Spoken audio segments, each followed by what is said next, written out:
श्रीखंड बनवण्यासाठी आपल्याला चक्का लागणार आहे आणि चक्का तयार करण्यासाठी दही आपल्याला लागणार आहे। तर त्यासाठी इथे मी अर्धा लिटर दूध घेऊन ते चांगलं गरम करून घेणार आहे। दूध गरम करत असताना एकदम लो फ्लेमवरती दूध आपल्याला चांगलं गरम करून घ्यायचं आहे। आणि इथे आपलं हे दूध छान गरम झालेलं आहे, गॅस बंद केलेला आहे आणि हे दूध आपल्याला आता कोमट करून घ्यायचं आहे। दुधामध्ये विरजण टाकण्याच्या अगोदर आपल्याला हे दूध कोमट करून घ्यायचं आहे। खूप जास्त गरम पण नाही आणि अगदीच थंड पण हे दूध आपल्याला करायचं नाही। तर हे बघा, बोट बुडवल्याच्या नंतर हाताला चटका लागणार नाही एवढं हे दूध आपल्याला गरम पाहिजे। आणि आता याच्यामध्ये आपण 2 चमचे दह्याचं विरजण टाकणार आहोत। आता दही दुधामध्ये असंच न टाकता ते दही आपल्याला व्यवस्थित असं फेटून घ्यायचं, त्याच्यामुळे दही आपलं एकसारखं दाटसर होतं। आता दही फेटून झाल्याच्या नंतर हे दुधामध्ये टाकून घेऊया आणि हे दही आपल्याला दुधामध्ये व्यवस्थित असं मिक्स करून घ्यायचंय। दही दुधामध्ये व्यवस्थित मिक्स करून घेतल्यामुळे दही एकदम घट्टसर होतं, त्याच्यामुळे दही दुधामध्ये टाकल्याच्या नंतर पण व्यवस्थित मिक्स करून घ्या आणि याच्यावरती झाकण ठेवून आपण आता रात्रभर असंच ठेवून देणार आहोत। आता दुसऱ्या दिवशी सकाळी बघूया हे दही तयार झालं का नाही ते। आणि हे बघा, बघू शकता तुम्ही किती मस्त असं आपलं दही तयार झालेलं आहे आणि अजिबात त्याच्यामध्ये पाणी नाहीये, एकदम घट्टसर असं दही तयार झालेलं आहे। तुम्हाला मी थोडंसं काढून दाखवते। हे बघा, अशाच प्रकारचं दही आपल्याला चक्का बनवण्यासाठी लागणार आहे। आता हे दही आपल्याला परत एकदा फेटून घ्यायचंय। तर आपण हे दही का फेटून घेणार आहोत ते तुम्हाला मी पुढे जाऊन सांगेल। विस्करने किंवा चमच्याने हे दही आपल्याला चांगलं फेटून घ्यायचंय। लक्षात ठेवा, या दह्यामध्ये अजिबात गुठळ्या ठेवायच्या नाहीयेत, एकदम मऊ असे हे फेटून घ्यायचे। आता इथे बाउल घेतलेला आहे आणि त्याच्यावरती एक पुरणाची चाळणी ठेवून घेतेय आणि याच्यावरती पंचा ठेवून घेतलेला आहे किंवा एखादं सुती कापड तुम्ही ठेवू शकता। आणि याच्यावरती हे संपूर्ण दही आपण टाकून घेतलेलं आहे। आता याची आपल्याला गाठ बांधून घ्यायची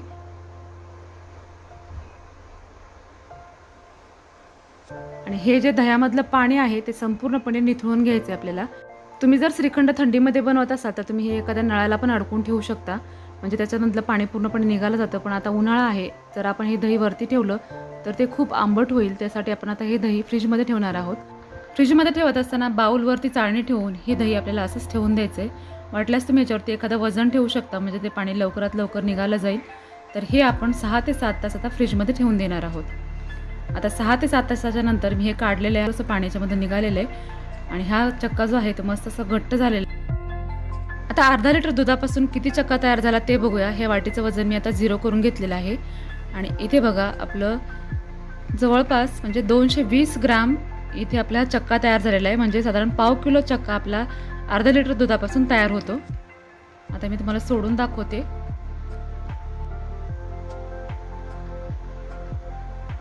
आणि इथे बघा, मस्त असा चक्का तयार झालेला आहे, एकदम घट्ट असं झालेलं आहे आणि हे बघा, कपड्यातून अगदी सहज निघतोय, म्हणजे हा चक्का पूर्णपणे तयार झालेला आहे।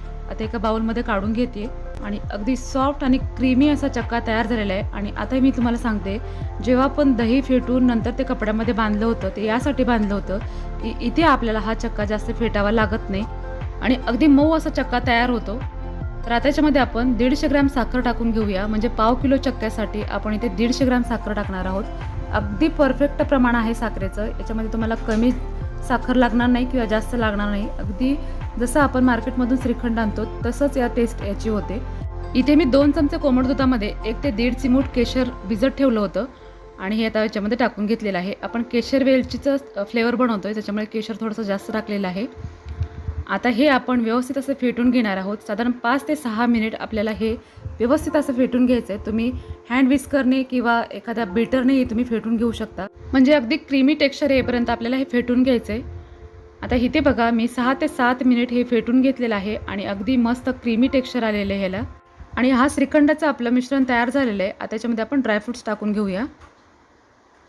हे श्रीखंडाचं मिश्रण आता जरी थोडंसं पातळ वाटत असेल तर ते आपण फ्रीजमध्ये ठेवल्याच्या नंतर ते सेट होतं आणि अगदी मार्केटमध्ये श्रीखंड भेटतं तसं याचं टेक्स्चर होतं। तर आता इथे आपण 1 चमचा वेलची पावडर टाकलेली आहे आणि तुमच्या आवडीप्रमाणे ते ड्रायफ्रूट्स तुम्ही टाकू शकता। इथे मी काजू आणि बदामाचे तुकडे टाकून घेतलेले आहेत आणि त्याच्यामध्ये व्यवस्थित असे मिक्स करून घेऊया। ड्रायफ्रूट्स तुम्ही तुमच्या आवडीप्रमाणे तुम्हाला जे पाहिजे ते तुम्ही टाकू शकता आणि वेलची पावडर पण थोडीशी जास्त टाकलेली आहे, कारण का आपण केशर वेलची फ्लेवर बनवतोय। तर आता हे व्यवस्थित असं मिक्स करून झालेलं आहे आणि आता आपण हे सर्व करूया। पण जेव्हा तुम्ही खाण्यासाठी श्रीखंड घेता त्याच्या अगोदर 2 ते 3 तास हे फ्रीजमध्ये ठेवून द्या, मस्त असं सेट होतं, अगदी मार्केटमधून आणतात तसं हे श्रीखंड होतं। तर इथे मी लगेच सर्व करते, त्याच्यामुळे थोडंसं पातळ दिसतंय। तर आता हे त्याच्यावरती आपण थोडेसे ड्रायफ्रूट्स टाकून घेऊया। इथे पण तुम्ही तुमच्या आवडीप्रमाणे ड्रायफ्रूट्स इथे तुम्ही टाकू शकता। इथे मी थोडेसे बदामाचे काप आणि काजूचे तुकडे टाकून घेतलेले आहेत आणि इथे आपलं मस्त असं केशर वेलचीच्या फ्लेवरचं श्रीखंड तयार झालेलं आहे. तर या गुढीपाडव्याला तुम्ही घरच्या घरी चक्का तयार करून अशा प्रकारे तुम्हाला आवडेल त्या फ्लेवरचं तुम्ही श्रीखंड बनवू शकता. बऱ्याच वेळा आपण अशा प्रकारच्या रेसिपी असतात त्या आपल्याला वाटतात की आपल्याला जमेल की नाही किंवा घरी बनवता येतील की नाही, पण अगदी सहज सोप्या पद्धतीने आपण अशा प्रकारच्या रेसिपी घरी बनवू शकतो. तर तुम्ही ही श्रीखंड नक्की घरी करून बघा आणि ही रेसिपी कशी वाटली ती नक्की कमेंट करून सांगा. आवडली असेल तर लाईक करा, तुमच्या मित्रपरिवारामध्ये शेअर करून चॅनलला सबस्क्राईब देखील करायला विसरू नका. धन्यवाद.